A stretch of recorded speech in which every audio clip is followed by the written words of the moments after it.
啲咯，分唔開係感冒打支啊，定係鼻敏感，好煩嘅。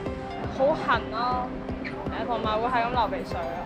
嗰啲紙巾5、6包啊嘛，梗係辛苦啦。點樣處理冇㗎？一係食嗰啲鼻敏感藥啦。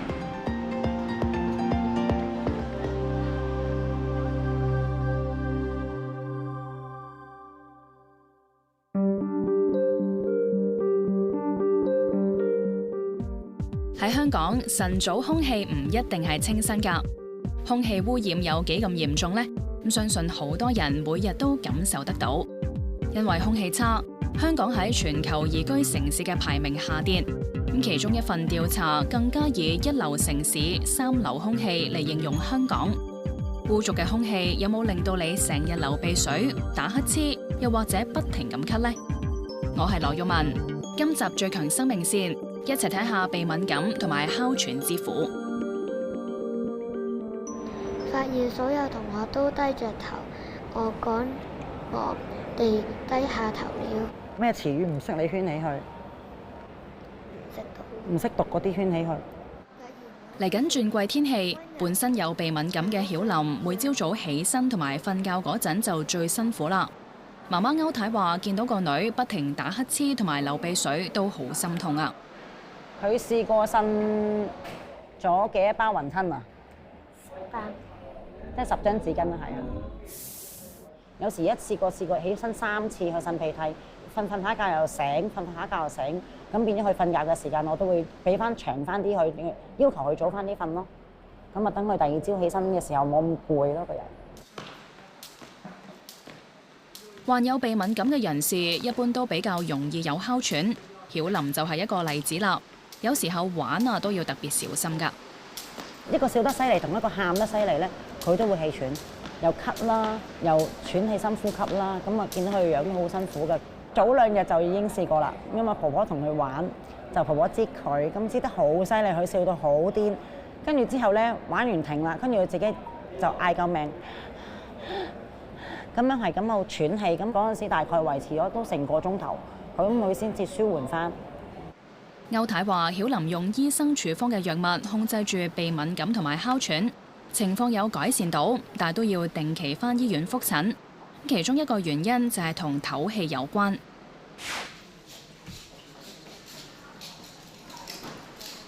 請坐啊！醫生早晨。早晨啊，曉琳，點啊你？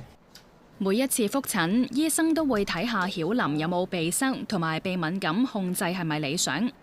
幫佢睇症嘅兒科醫生吳國強話：曉琳同好多小朋友都一樣有過敏性鼻炎，好多時候家長會以為係感冒，因為啲症狀都係好似㗎。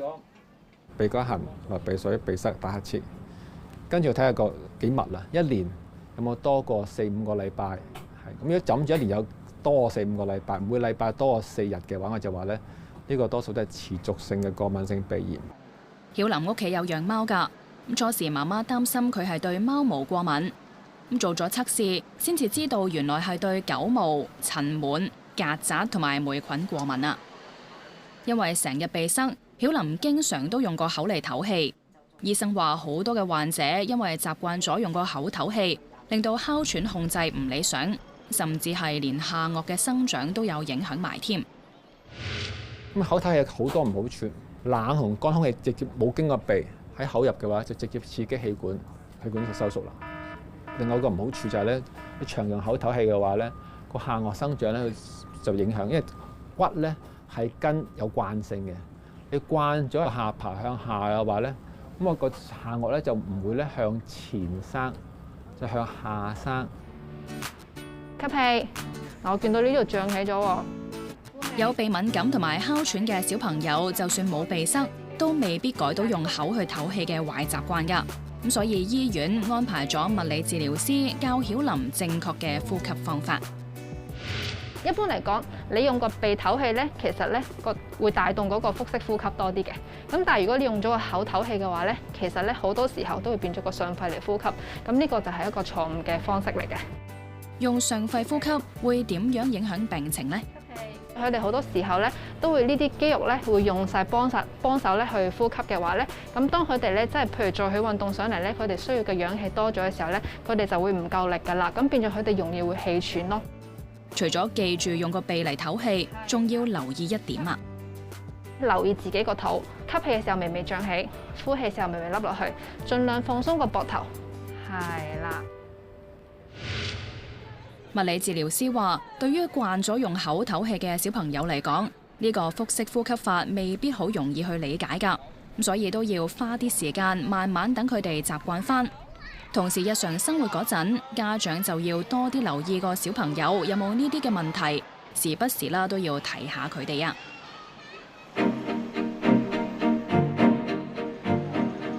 細個發現哮喘就可以早開始治療，但係原來好多嘅哮喘患者一直都忽略咗身體發出嘅警號。Maria 就遲咗幾十年先至知道自己係有哮喘啦。如果有煙啊、有塵啊嗰啲咧，我就即係揞住個鼻哥咯，即係我掉頭走咯會，因為嗰啲汽車廢氣啊嘛，我要揞住個鼻哥行咯。Maria 由後生開始已經有鼻敏感，有時經過大塵嘅地方，又或者係空氣唔係咁好嗰陣，甚至係身邊有人食煙，佢都會咳㗎。佢話有時氣管唔舒服，一咳就會咳成個月。4-5年之前情況仲嚴重咗添。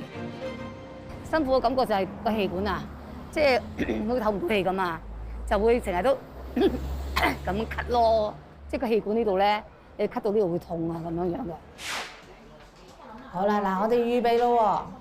好，坐直個人先。好，吸啖氣，係啦，含住個膠擺入個口度，大力吹，有咁多得咁多，有咁多得咁多嘅，係啦，盡力盡力盡力，好啦，得冇氣就停一停。Maria 一直以為自己係氣管敏感，轉介去到專科睇醫生，做咗呢個肺功能測試，先至知道自己係有哮喘。呢個檢測要度下佢嘅肺容量同埋吹氣嘅速度有幾快，結果令到佢好驚訝。佢嘅肺功能只係正常人嘅4成幾嘅啫，亦都見到有氣管收窄嘅情況。醫生話臨床見到唔少人都好似 Maria 咁，忽視咗咳同埋氣喘嘅病徵，延誤咗哮喘嘅治療。有時可能睇一睇醫生，去醫咗嗰一個佢哋所謂覺得嗰陣時氣管炎嘅，跟住佢哋又冇再去處理啦，就變咗可能佢哋蹲咗好多年，到個情況越嚟越犀利啦，咁佢哋先再去睇醫生。但有啲較嚴重啲咧，因為佢氣管長期發炎咧，會令到佢嘅氣管組織咧會有啲長期嘅轉變，所以佢哋個肺功能咧係會低咗嘅。Maria 話之前咳唔舒服，只係食普通嘅傷風咳藥，咁但係依家嘅治療就包括有哮喘藥、吸入性類固醇同埋氣管舒張劑，幫佢消炎同埋擴張翻氣管。依家嘅肺功能已經進步到係正常人嘅6成幾啦。嗰陣時我喺屋企啊抹地啊，冇氣嘅，即係個人就行到又係即係講嘢一路行一路講都講，即係都會咁樣樣咯。而家喘咧就唔會點樣喘。古慧珊話：因應唔同病人嘅病情去用藥，控制好哮喘嘅症狀。歸根究底，哮喘鼻敏感有好大嘅關聯㗎。鼻敏感、哮喘同埋濕疹呢3個病咧，即係好似一個三角關係咁，好多時候都共存。就因為個病人其實對外界嘅刺激物或者過敏源咧，佢哋係有即係一啲敏感，咁變咗咧佢哋喺身體唔同嘅地方咧會發出嚟，咁會鼻敏感啦，會條氣管嗰度敏感啦，有時會皮膚啦，有時有啲病人佢眼睛都會敏感，有時會流眼水，隻眼好痕咁樣嘅。其實鼻敏感咧，如果控制唔到咧，個哮喘咧亦都係會再難啲控制嘅。如果哮喘控制嚟講咧，我哋亦都有啲哮喘控制嘅指標。咁咧通常嚟講咧，我哋就希望個病人如果控制得好嘅話咧，佢唔會話成日日間會有症狀，譬如佢講大聲啲嘢，或者去跑步或者行下做下粗重嘢，佢都覺得佢條氣好喘嘅。咁呢啲就一定控制唔到。呢啲就係海鹽，對鼻敏感有乜嘢幫助呢？醫生話可以用1茶匙嘅海鹽溝8安士嘅水，咁就可以用嚟幫有鼻敏感嘅小朋友去洗鼻啦。嗱，要記住用煲過嘅水，又或者係蒸餾水，確保啲水係乾淨啊嘛。嗱，開始嗰陣先擠少少水去試下，慢慢啦就用多啲。建議1日洗1到2次。睇下呢個小朋友嘅示範。如果平時洗鼻嘅話，應該會洗鼻塞嗰啲。呢個小朋友啦就好有經驗啦，喺護士嘅指導之下開始。首先呢，就係擠咗啲鹽水入去其中一邊鼻塞㗎，之後就會喺另一邊出翻嚟。如果入咗喉嚨就可以吐翻出嚟。另一個方法就可以咁做。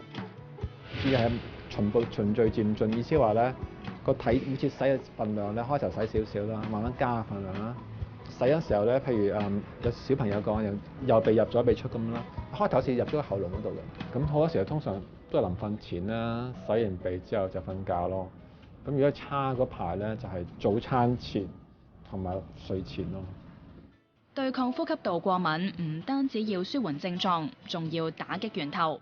想知道點樣殺死匿埋喺寢具嘅塵蟎嗎？陣間翻嚟就話你知。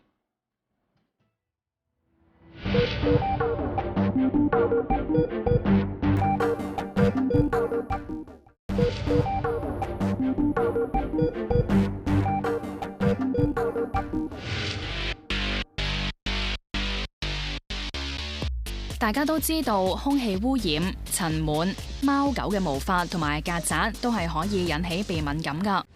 唔想成日鼻哥痕，就要遠離啲致敏源。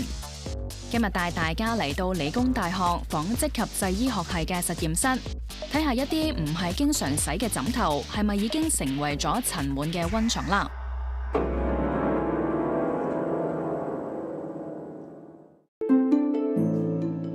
塵蟎究竟係乜嘢嚟嘅呢？嗱，首先睇下呢個圖就明白晒㗎啦。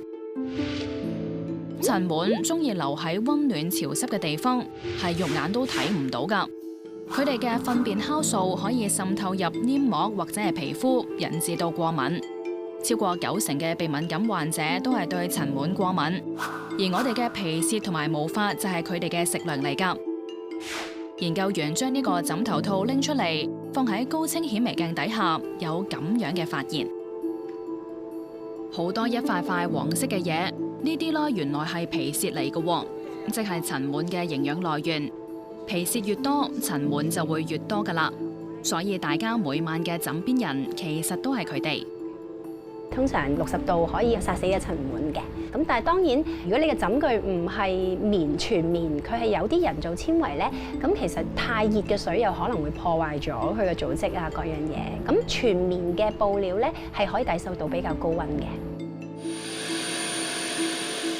咁我哋啦亦都試過喺屋企預先用吸塵機套住一塊嘅黑布，吸出比10蚊銀大少少嘅範圍嘅污漬，睇下又有啲乜嘢。咁見到最多就係毛髮同埋皮屑，再望真啲啊，揾到塵蟎啊！唔好睇小佢，佢一直都留喺你同埋我嘅屋企，不斷增加就可以令人日日流鼻水或者係皮膚過敏啦。如果屋企人有鼻敏感，就要保持好家居嘅環境衛生啦。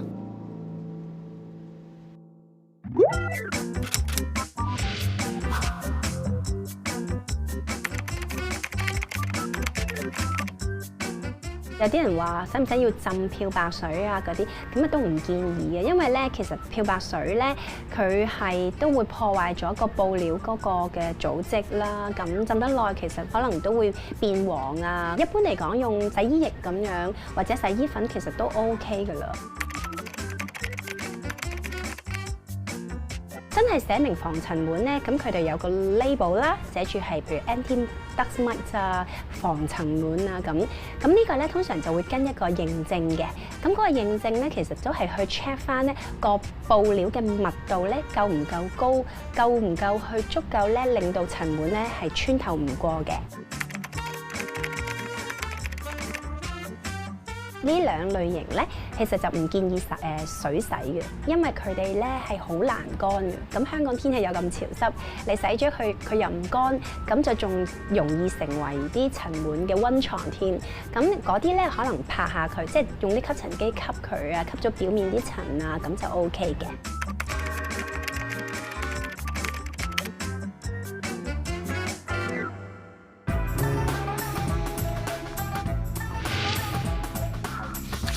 天灸療法係根據中醫春夏養陽嘅理論，對陽氣虧虛嘅病症進行因時制宜嘅治療。選擇喺一年中天氣最熱嘅季節，即係喺三伏天進行天灸，亦都可以選擇喺人體陽氣最弱嘅三九天進行。敷貼膏藥滲透皮膚，通過經絡氣血直達病處，避免舊病復發。